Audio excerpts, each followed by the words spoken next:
It's without doubt one of the most scenic races in the world. And with 35,000 entries, the Cape Argus Pick and Pay Cycle Tour can also boast being the world's largest timed cycling race. While the numbers may sound good for the sport, elitist is a label regularly thrown around. I wouldn't consider it to be elitist. It's practiced across all segments of the community. Yes and no. The barrier to entry is a lot higher than, say, running, where all you need is a sensible pair of running shoes. The costs involved in getting into cycling as a sport can vary greatly. You can spend 150,000 Rand on a top-end professional racing bike, but if you just want to get into the sport for perhaps fitness and health, be prepared to spend at least 3,000 Rand for a decent bike. Add on 1,000 Rand for cycling kits and 700 Rand for cycling shoes, and it does become rather expensive. So you've got the gear, now you have to go and race. Getting to and from a bike race around the country can be rather expensive on its own. Never mind the race entries. Those can cost you between 150 and 400 Rand. Some of the challenges we face are the costs of putting on an event in Johannesburg, the sort of logistics we have to put into it. There's 7.5 kilometers of fencing, over 4,000 straw bales. You need to add in the cost, the manpower, to A, put it down, and then B, pick it up, and hope that it hasn't been stolen, because our losses en route are high.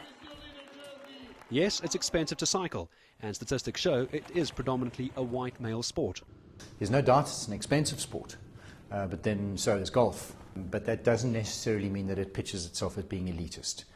It attempts to cover itself across all communities, and there's certainly a huge number of projects that enable people of all colours in South Africa to get into cycling.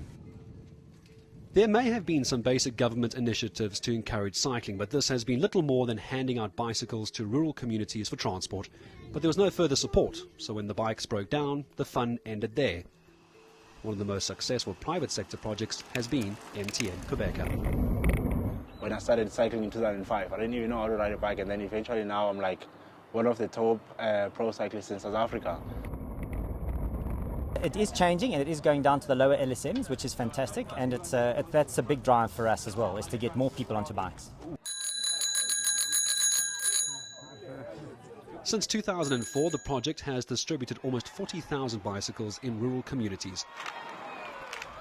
Its winning formula is sustainability. Children earn their bikes by collecting waste or planting trees in their communities.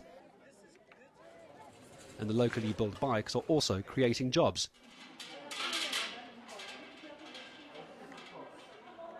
Most importantly, it's ignited a spark in the sport.